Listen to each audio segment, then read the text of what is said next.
Why, hey there, folks. My goodness. Holy cow. Another episode of your friendly neighborhood Aghast. Come in close. I know you're driving. Come in close to the speaker here. That's it. Don't turn it up.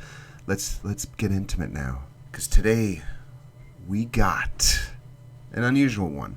We're not talking about one specific murder case, death, rape. We're not talking about that. Today, we are talking about cursed feature films, movies, productions that were completely screwed up and had awful tragedies to them. And we discuss whether they are cursed or that these circumstances were just fucking unfortunate. We hope you find this one intriguing. I certainly did. Makes me want to watch movies. So buckle the fuck up, grab yourself some brown liquor or whatever the hell, and let's get into it. I'm John.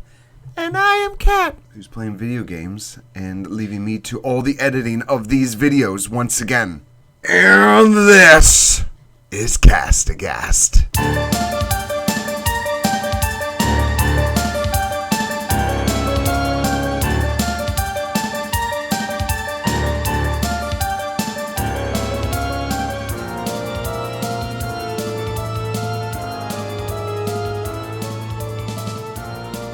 Oh my god. Good afternoon.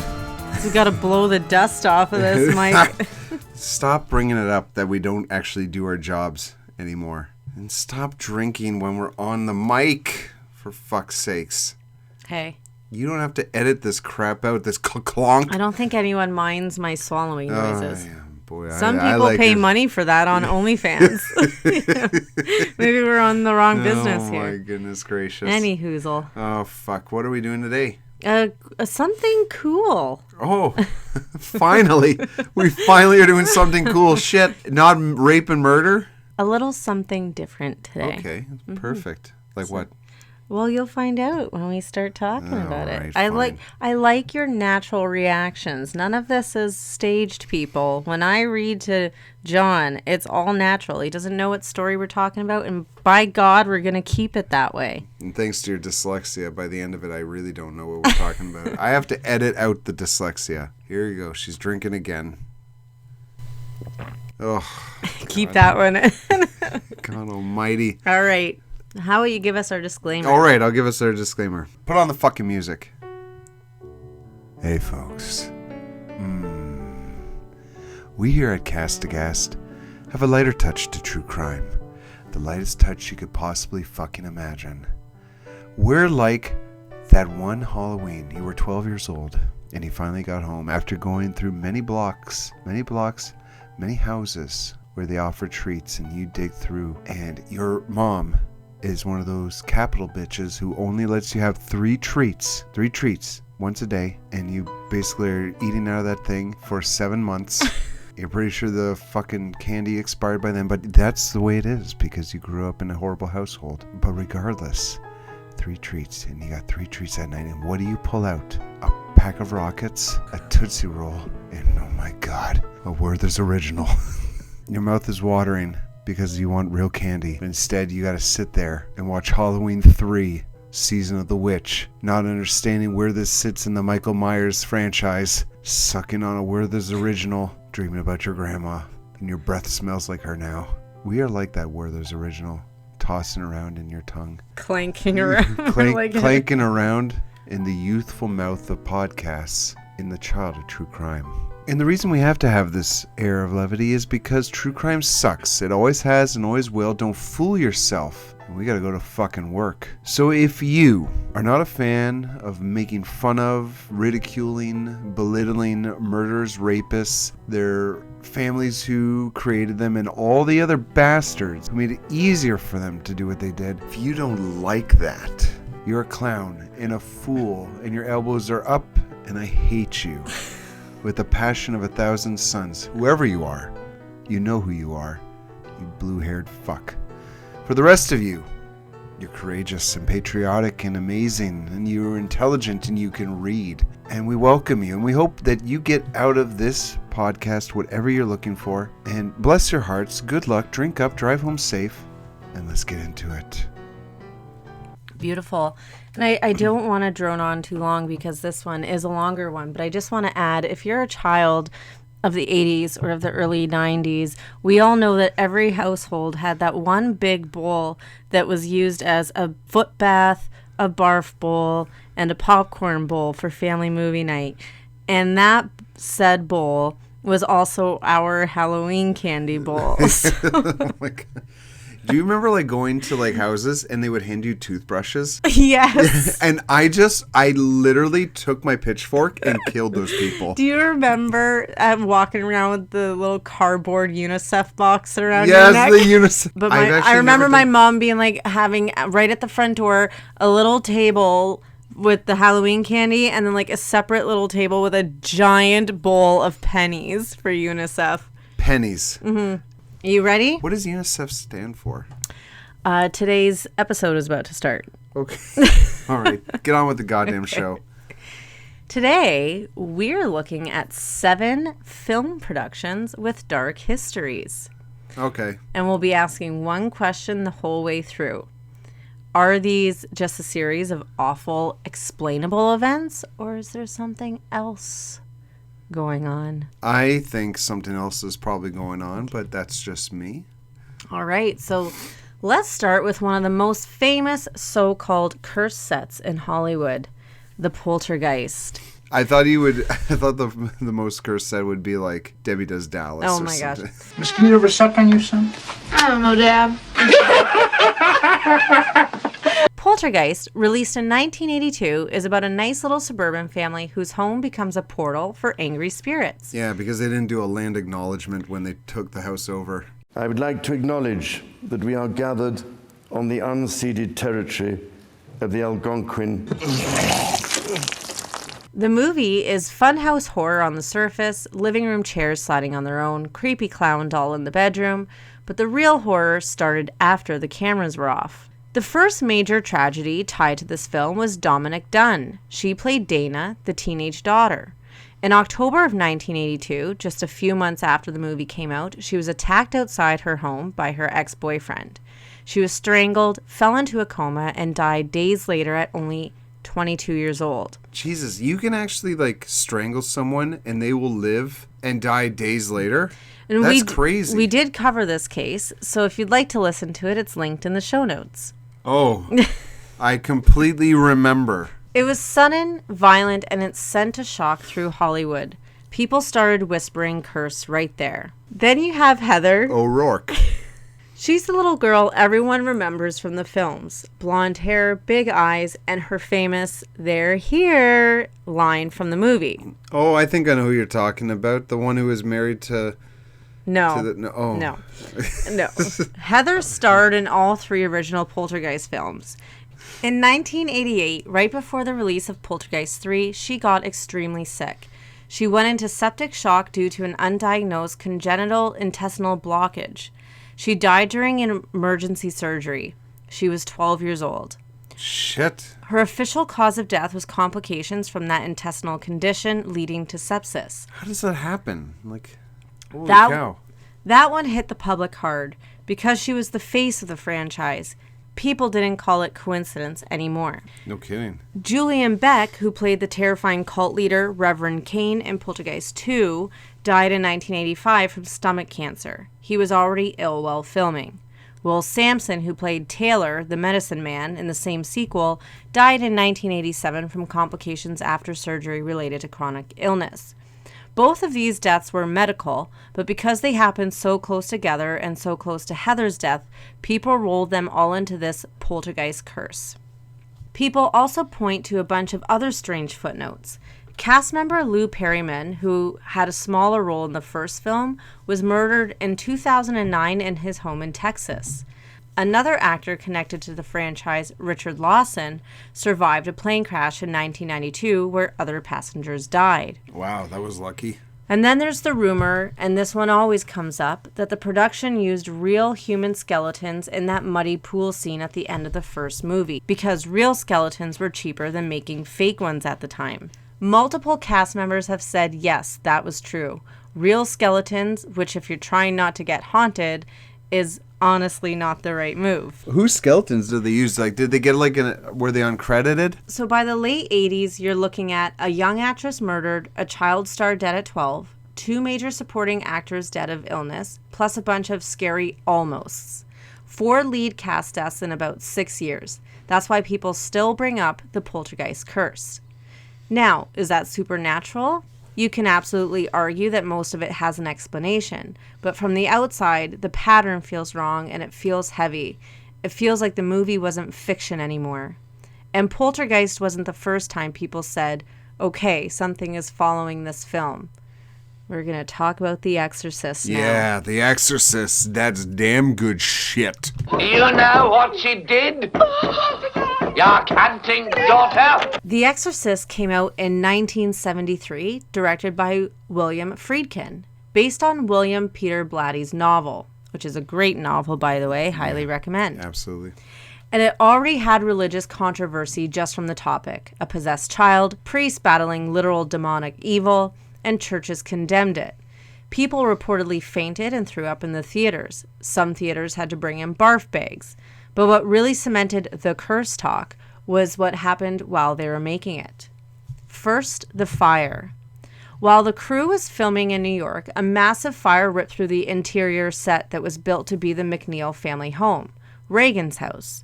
Whole sections of the set were destroyed by flames. Production had to stop, money was bleeding, and everyone was freaked out. But here's the creepy part people still repeat. Supposedly, the only room that did not burn was Reagan's bedroom. The bedroom where all the possession scenes happen. The room associated with the demon. The detail had been told and retold so many times that it basically became Exhibit A of This Thing is Cursed. Even Friedkin eventually brought in a priest to bless the set because morale was spiraling. People needed the power of Christ. The power of Christ to help get them through this. Then came injuries. Ellen Burstyn, who played Reagan's mom, does a scene where Reagan, the possessed child, throws her across the room. They rigged her to a stunt wire to yank her backward. The pull was too hard. She slammed into the floor and injured her spine, specifically fracturing her tailbone area. Holy shit. The scream you hear in that movie is her real scream. It is her real pain. She has said she still has issues from that stunt. Linda Blair, who played Reagan, also ended up with back problems from repeated violent thrashing setups in the bed rig and harness that wasn't particularly gentle. Death also touched this production. Oh boy. Jack McGowran, who played Burke Dennings, and we remember he was like the drunken... Yeah, he was great. The director character, who dies in the story, died of complications from illness not long after shooting his scenes, before the film even premiered. Vasiliki Malieros, who played Father Karras' elderly mother, also died around that same time window. And fans love this detail because both of their characters die on screen and then the actors died in real life. That absolutely fueled the Exorcist curse headlines. Yeah. Some sources also count additional deaths and near misses among the crew, and you'll hear a number tossed around. 9 people tied to the film died during or shortly after production. Friedkin himself said the shoot was, quote, plagued by strange and sinister things from the beginning, end quote. This is the director saying that. There's also one more dark side branch that people sometimes fold into the curse. A man named Paul Bateson, who appeared briefly in the hospital angiography scene as a radiologist tech. He was later convicted of murder in real life and suspected but not convicted in several others. Ooh. So now you've got fire, injuries, sudden deaths, a priest blessing the set, the director openly talking about bad energy, and an actual convicted killer in the background of your movie. Again, you can explain a lot of it. Fires happen, stunts go wrong, people get sick. But by this point, horror fans are like, okay, 2 cursed movies, that's not nothing.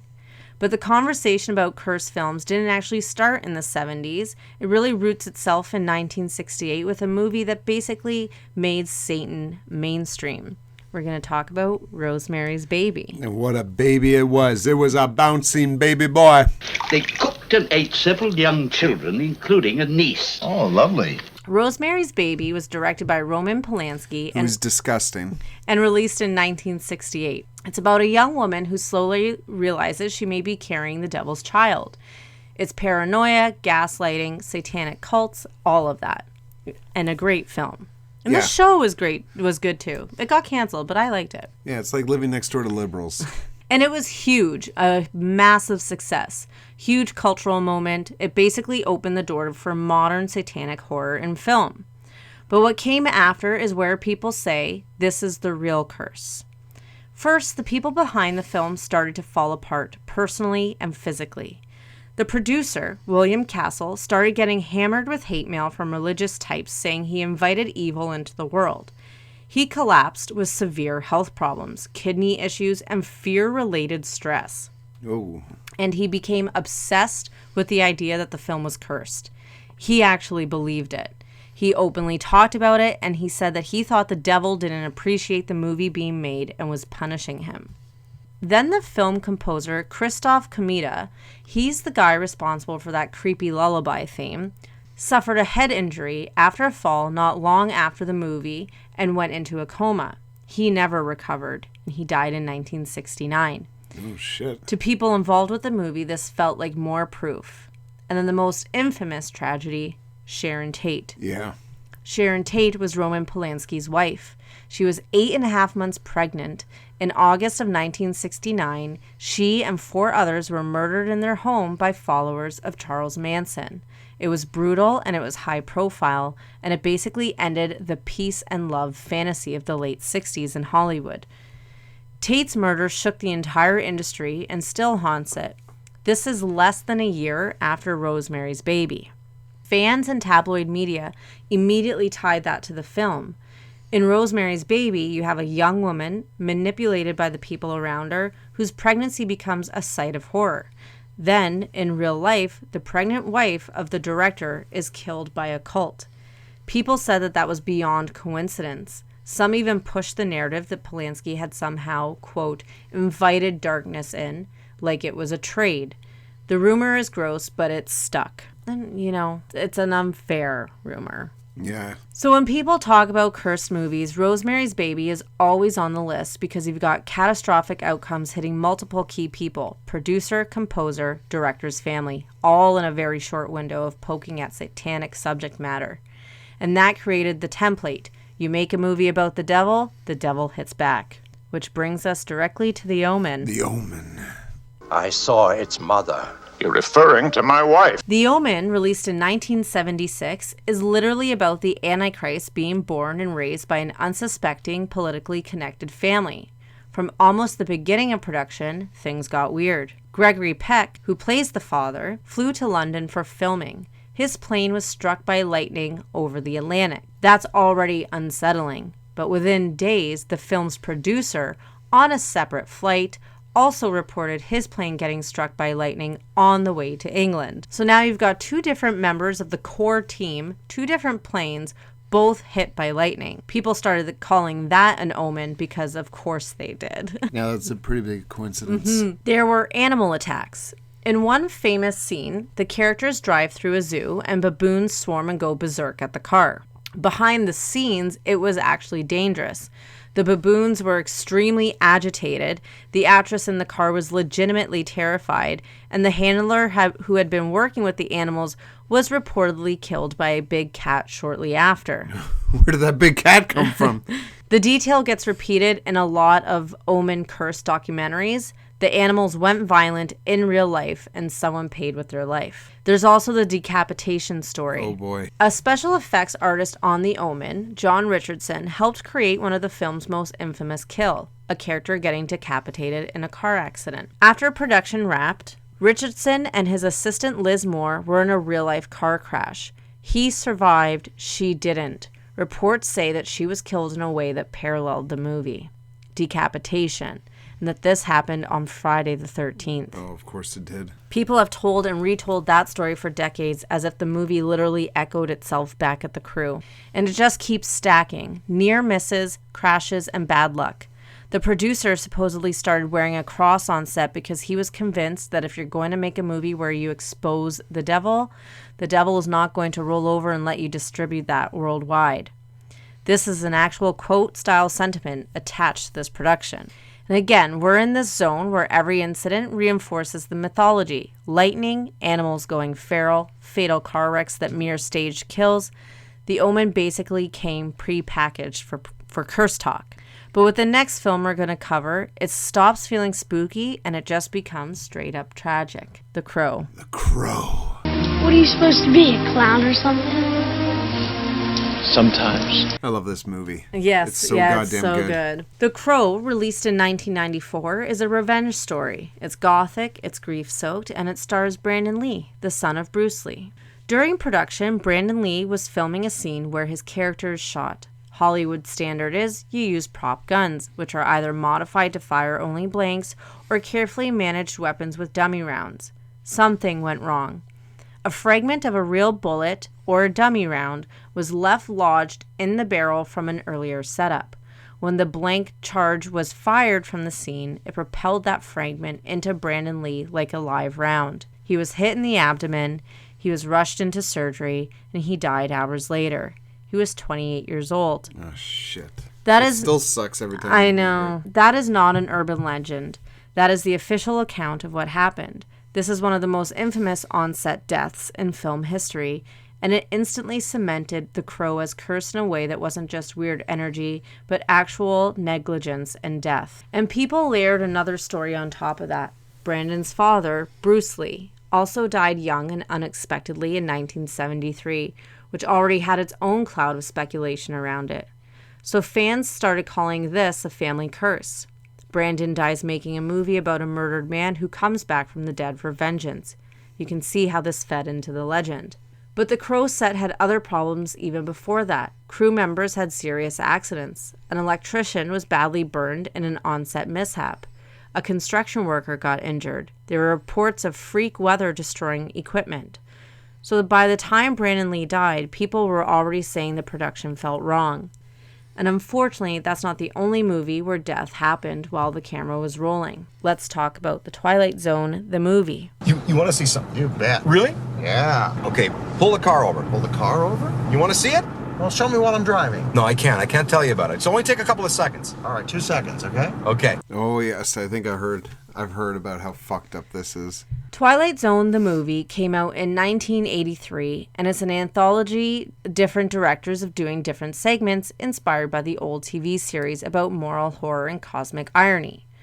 One of those segments was being directed by John Landis. In this segment, actor Vic Morrow, a veteran actor, is basically in a Vietnam-style war scenario rescuing 2 little kids. Here's what was supposed to happen. Pyrotechnics go off, explosions, a helicopter hovers low for dramatic effect, practical in-camera chaos. Here's what did happen. The explosions went off too close to the helicopter lost control, and crashed directly into the actors. Oh my god. Holy cow. Vic Morrow and the 2 child actors, who were only 6 and 7 years old, were killed. This happened during filming. There is footage. This became one of the most infamous on-set deaths in movie history and triggered a massive investigation into safety, child labor on set, nighttime shoots with minors, and stunt supervision. It went to court, and careers were scarred forever. It is still brought up in film schools as the worst-case scenario of what happens when you ignore red flags and rush a shot. Now, people do sometimes call Twilight Zone the movie cursed, but in this case, I just want to say something that could also be applied to The Crow as well. That we don't need the supernatural here, and we don't need the ghost stories. We can point to human decisions, that corners were cut and safety was not respected, and people died in a way that shouldn't have ever happened. That said, sometimes the curse talk isn't from a single horrific accident. Sometimes it's from the constant drop of, why does this keep happening? Which is why the Passion of the Christ enters the conversation.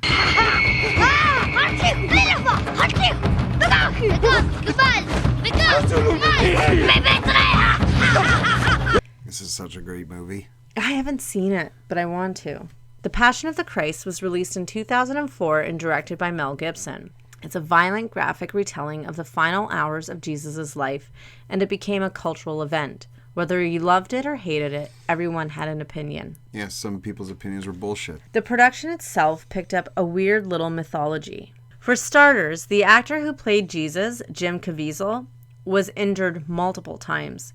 He suffered a separated shoulder carrying the giant wooden cross. He was accidentally whipped hard enough to leave a 14-inch gash. He got hypothermia during the outdoor crucifixion scenes. And probably the most famous story, he was literally struck by lightning while filming the Sermon on the Mount sequence. The assistant director was reportedly struck by lightning as well, on the same production in a separate incident. People immediately started calling that a sign. And just to be clear, getting struck by lightning is statistically rare. Getting struck twice on the same film set, that's the kind of thing that feeds legends fast. There were also multiple accidents among extras, dislocated shoulders, infections, people passing out, and a lot of talk about how extreme this shoot was physically and emotionally. Add in the religious weight of what they were depicting, and you get this feeling, again, that maybe the subject matter woke something up. Now, from a purely rational angle, you're shooting brutal physical scenes outdoors for long hours in rough weather with practical effects, and you're injuring your star repeatedly. That's not magic, that is, we're pushing these bodies too far. But Hollywood doesn't market it that way, and they leaned into, look how intense this is, almost biblical. You can see why the curse label sticks.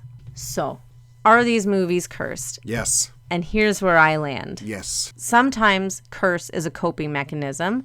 When something unbearable happens, like the murder of Sharon Tate while she's pregnant, or a child actor dying at 12, people reach for a story. We always want a reason. Sometimes curse is a distraction. In cases like The Crow and The Twilight Zone, calling it a curse can pull focus away from accountability. Oh, how spooky, instead of why was the gun cleared like that?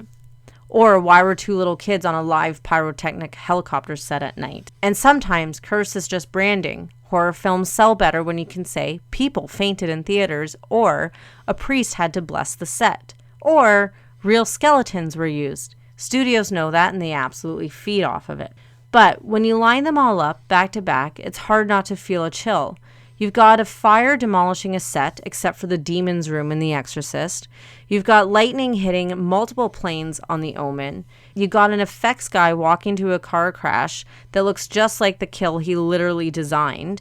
You've got a cult killing a pregnant actress after a film about a demonic pregnancy. You've got a 12-year-old, America's haunted child sweetheart, gone overnight from septic shock. At a certain point, you stop saying that this is just bad luck, and you do start saying something darker seems to be happening here. Hollywood calls these cursed films. You can call it superstition, you can call it pattern finding, and you can call it marketing. But either way, once you know these stories, can you ever really watch these movies the same way again? It depends if it's a good film or not. Yeah. If it's a pooey film, I don't care what happened. I'm not going to watch it again. I personally think, yes, a lot of it you can explain away. Like, even in Poltergeist 2, both of those men had already pre-existing illnesses. Yeah. But still, a lot of the things that I mentioned that you do line up back to back, you do start wondering something dark. Especially Rosemary's Baby. That one gets me. Yeah, that's that a good one. Truly makes me think the devil was at play there. Yeah, that's fucked. Yeah, but I really enjoy doing this deep dive into the darker side of film history. I don't know, what do you guys think? If you liked this episode, or you want more episodes like this, or have suggestions, just let me know, because I'll be happy to do more videos and more podcasts like this, more episodes like this. Yeah, we can give you the whole history of the Ernest movies. Oh my gosh. No, I cut that. I can't do that. Okay, we're going to have to totally do a Jim Varney quote tonight. Yeah. What did you think of today's episode, John? Where do you land? I like all the movies. I think some are definitely like they feel cursed, and some are just fuck-ups. Yeah. I think that's where I land with The Twilight Zone and The Crow for sure. And if there is any curse at play, I think it might have something more specifically tied with Brandon Lee and Bruce Lee. This was an episode I really enjoyed doing because we both love film, especially horror film. It's our favorite genre.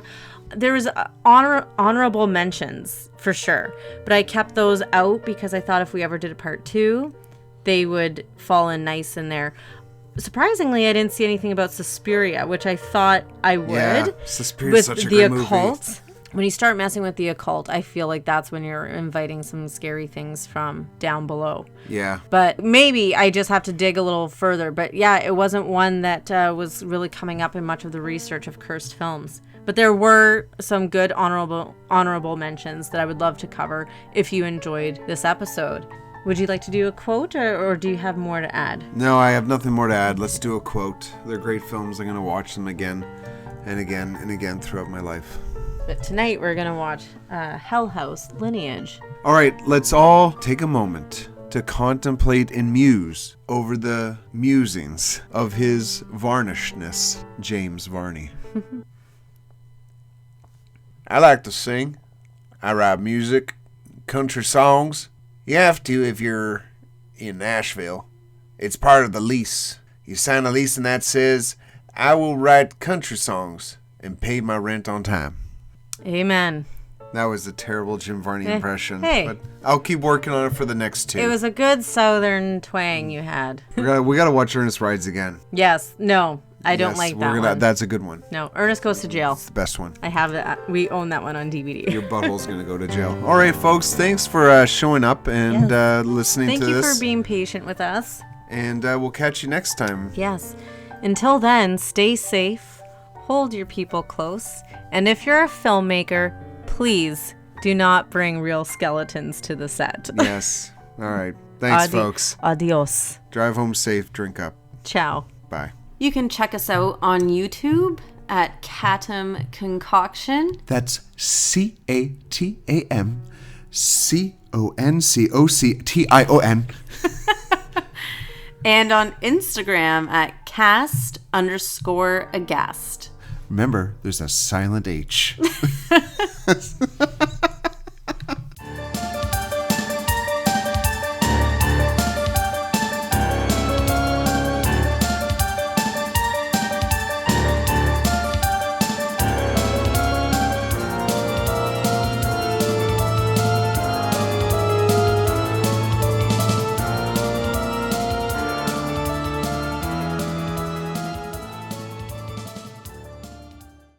No, a little something different. I stuttered there.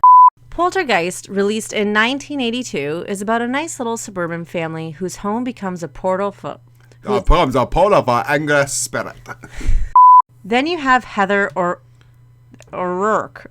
O'Rourke. Then you have Heather O'York.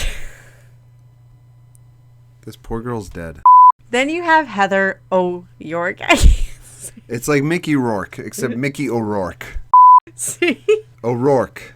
Okay, I'm going to say... No one has ever found an Irish name so funny. I'm going to say Heather, you say the last name. In 1988, right before the release of Poltergeist 3, she got extremely sick. In 1988, right before the... Okay, you have to not... I bless your heart. You have to not... Shall we make a prayer so you can read? In 1988, right before... Zim zim zalabim. We're going to get out of here at 9 o'clock. I had a talk with you before this. We're having so much fun, folks. For started. And just to be clear, getting struck by lightning is